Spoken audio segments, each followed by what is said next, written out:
Hi guys! You asked me a ton of questions that I kind of separated into two types of videos. This one is going to be questions that we can basically answer on our own and kind of our own personal experience. And then the next video will be when we're together. This is Dan and I'm about to answer a few questions about long distance relationships, or like you young kids will say, LDR. How long have you been doing long distance? It has been about a month and a half now. We will be going to Miami soon, and then we'll be there together for a month. We'll be spending like roughly another month apart again, and then she's coming back to Vancouver so she can graduate. I mean, from there on out, it's kind of unknown. Are you allowed to see other people? No, we are not. No. We are in a closed, All right, let me answer that again. non-open relationship. Are you allowed to see other people? I mean, no. Everyone's allowed to do whatever they want to do. I know I wouldn't appreciate it if, Nina went off with another man, and I'm sure she wouldn't appreciate if I were to see other people as well. I mean, I do see a lot of people throughout my days, just, walking around. Sexually, hell no. That's reserved for one person, and that's Nina. You got me? How do you deal with not seeing them for so long? It's just a lot of FaceTime. Sweet little nothings we get to, say to each other all the time. A lot of texting. Calling each other cute. Skype sex. Missing each other, loving each other. I would say that the best way for me to cope with it was knowing when I was going to see him next. So being able to meet up in Miami was really nice because it gave me something to look forward to, something to save up all my money for, and then after that I know that we're going to be in Vancouver, and then after that I don't really know, and that time period does scare me. It's nice to be able to see her, even though it is just a digital portrayal of her face. I think being on the same brainwave, whatever. At least having the delusion that that person is thinking of you while you're thinking of them. Both of y'all are going through it, so it's just it is what it is. At the end of the day, you guys can see each other and talk to each other. All the older people, they had to write letters to each other, man. I had my parents writing letters back and forth from Serbia and Montenegro, missing each other. So you kind of have to put everything into that one thing. It's cute, but it's look at what we got now. We got to count our blessings. I mean, we can physically see each other. What's the hardest thing about being in a long distance relationship? I will have milestones, whether good or bad, happen, and he's not here. And before, he was here all the time, and it was like hanging out with myself. We were so close and we were so comfortable with each other that having that piece of me missing is probably the hardest part. And also not being able to physically touch it. You lack that physical touch. I mean, there's a lot of FaceTime that you gotta put in. Make sure your phone's juiced up so you can get on that FaceTime. That kills batteries really quick, so you gotta kind of think about how to charge. Even right now, I'm just starting my day and I'm at 10% battery power because of FaceTime. I think that's the hardest thing, is having your battery dead. No, I'm kidding. The physical touch is the hardest thing. Being in a long distance relationship is hard, but it also really isn't. It's kind of a gift. It's a blessing and a curse. It allows you to be your own person and to rediscover yourself if you've maybe lost that in your relationship. It's been really good for me because I wasn't working as much as I should have been while we were together because honeymoon phase, whatever. But now that we're apart, it's a lot easier for me to focus on me, be in my own space, and then know that he's there whenever I need him, and to kind of have his support. And the only thing that really sucks is the physical difference. Tips to make it less painful and get through the first few months of adapting. Focus on yourself. At the end of the day, just always better yourself. Stay productive. Stay communicating with the person you're in a long distance relationship with. I think to me it's a blessing too, where it's when Nina and I were together, it was just constant, we're having fun together. Now that we're alone, it's we have to focus on our actual task at hand. And just understanding that it's gonna be very different for both of you guys. Everyone deals with it differently. And the first couple days was actually the roughest for us because he was leaving me because we were in San Francisco and then he left. And so I kind of felt I'm still here, he's gone, whereas for him, he's I'm going back home and I have all these things I want to take care of. We were both very much in work mode because when we were together, we weren't working very much, but I was kind of let's work, but work together. Let's Skype and do it at the same time. But he was no, I need to do this.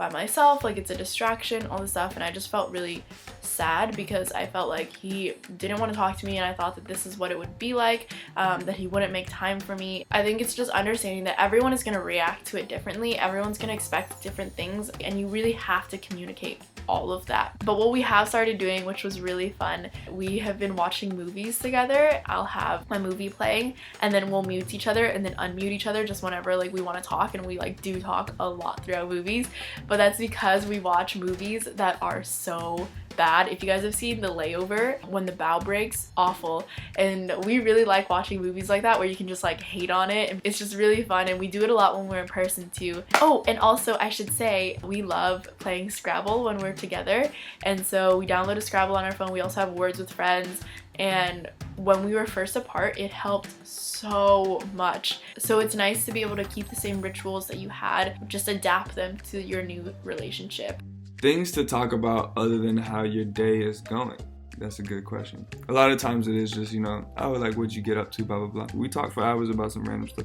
I think a lot of what if questions are super fun. We do tend to talk about either the past, so what if we never met here, or what if we did this, or it's like fun to just kind of reminisce. What if like when I messaged you, you like didn't respond? What we're gonna do while we're in Miami. Weird sci-fi stuff, movies.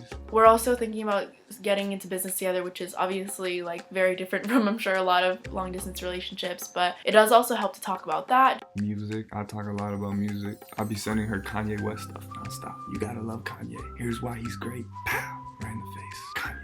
And at the end of the day, if you are kind of struggling with what to talk about, I would maybe reconsider your relationship. I obviously know nothing about your relationship, but it's like talking to your friends, like your really close friends. Besides talking about how your day went, like there's obviously other things that you can talk about, and there's other things that you do talk about. So if with your significant other you're finding that there's a roadblock, maybe reconsider how close your connection is. Is it worth it to be doing long distance? Just because I have been in situations where I've dated people and we don't know what to talk about besides how our day went or what we're eating right now. Those relationships did not work out very well because I was lying to myself and I thought that we were a lot closer than we actually were.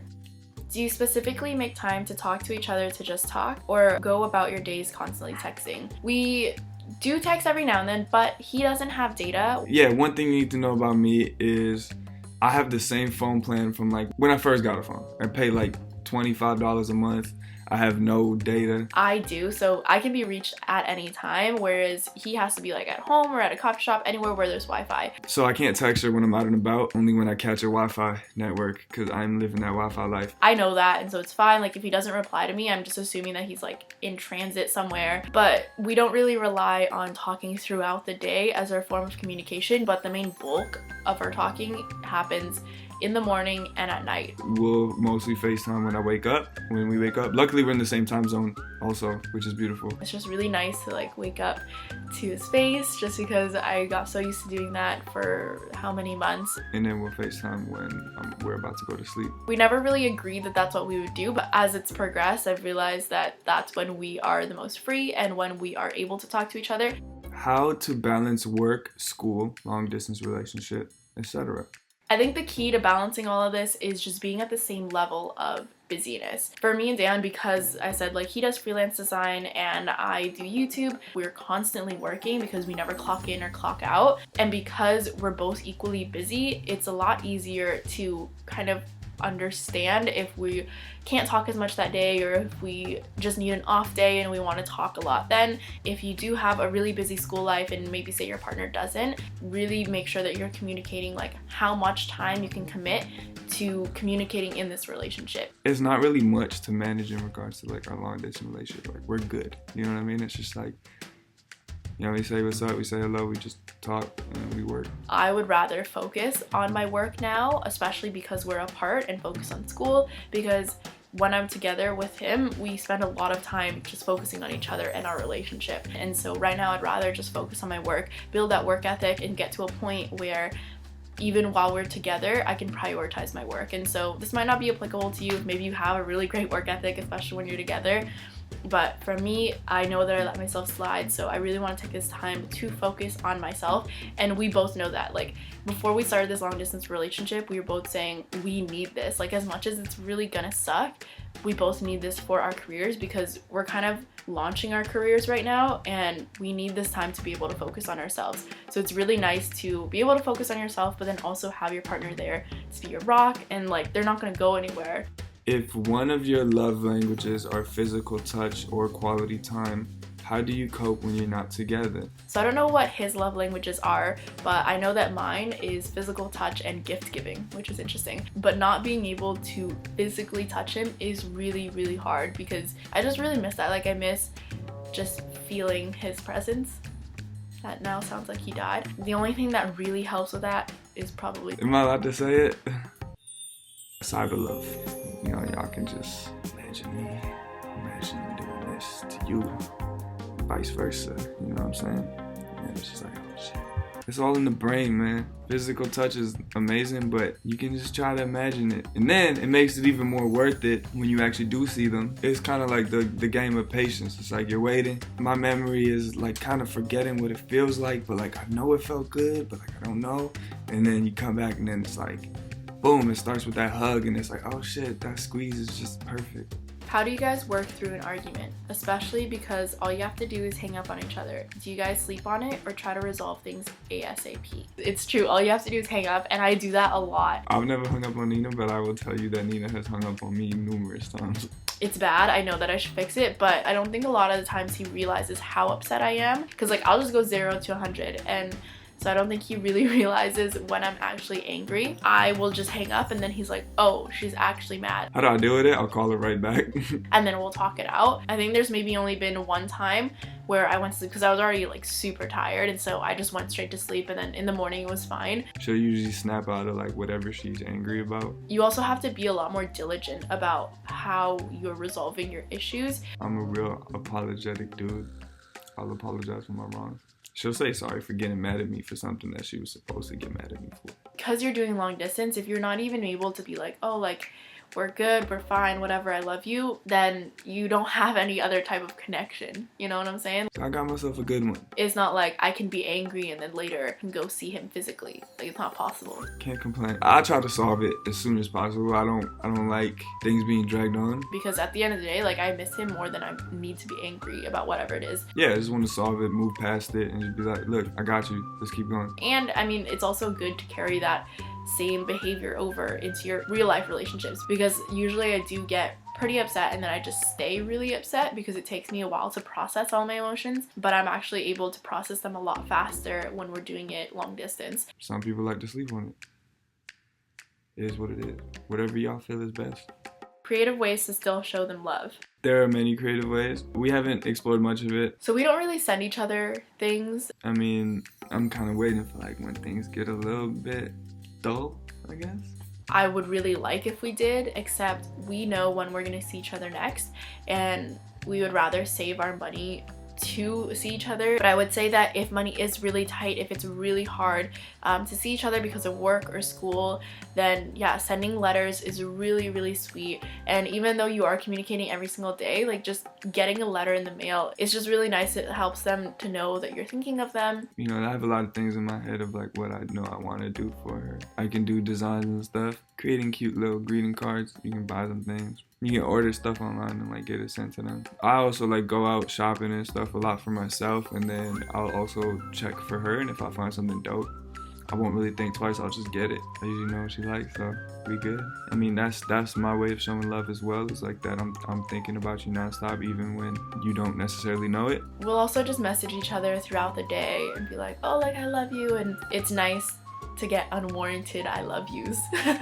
How to still grow together while being apart.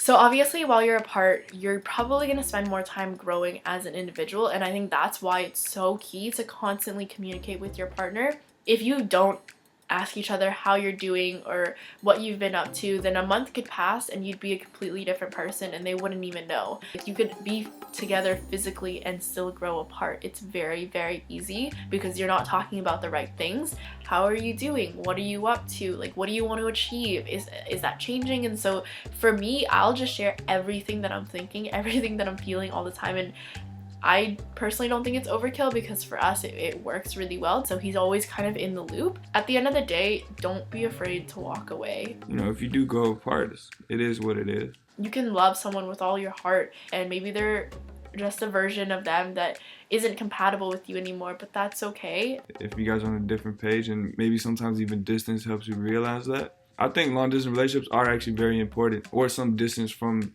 a relationship that you're in is really, really vital, because then you take time to really realize if it's what you want. I think consciously we're trying to make an effort to, you know, go in the same direction and be in the same place. I mean, I am a Canadian citizen, and Nina is fortunate enough to be a dual citizen, so she can live in Canada or America. I unfortunately can't work, can't make money out there, as opposed to where Nina can. She can be in both, but for some reason she doesn't want to come live with me in Vancouver. So even though she can, I have to go the hard route to go live with her. So what does that mean? Does that mean she doesn't love me enough? You guys be the judge. I'm gonna start a petition. Bring Nina to Vancouver 2018. Let's get it. Birthplace, not the States. Come here. We got all types of dope shit up here. We don't have Fruity Pebbles, but we will soon. You know what I'm saying?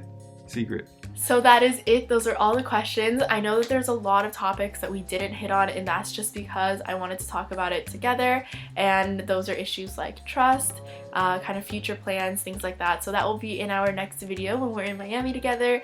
So thank you so much for watching. Much love. Long distance relationships, whether they're for you or they're not, they're hard, they're easy, and nothing in life is easy, but it's worth it. If you know that it's worth it, it's worth it. If it's not, then throw that shit in the garbage. Sorry.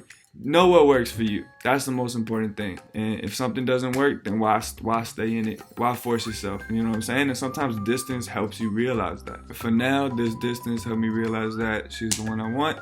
And that's it. Keep going. Bye.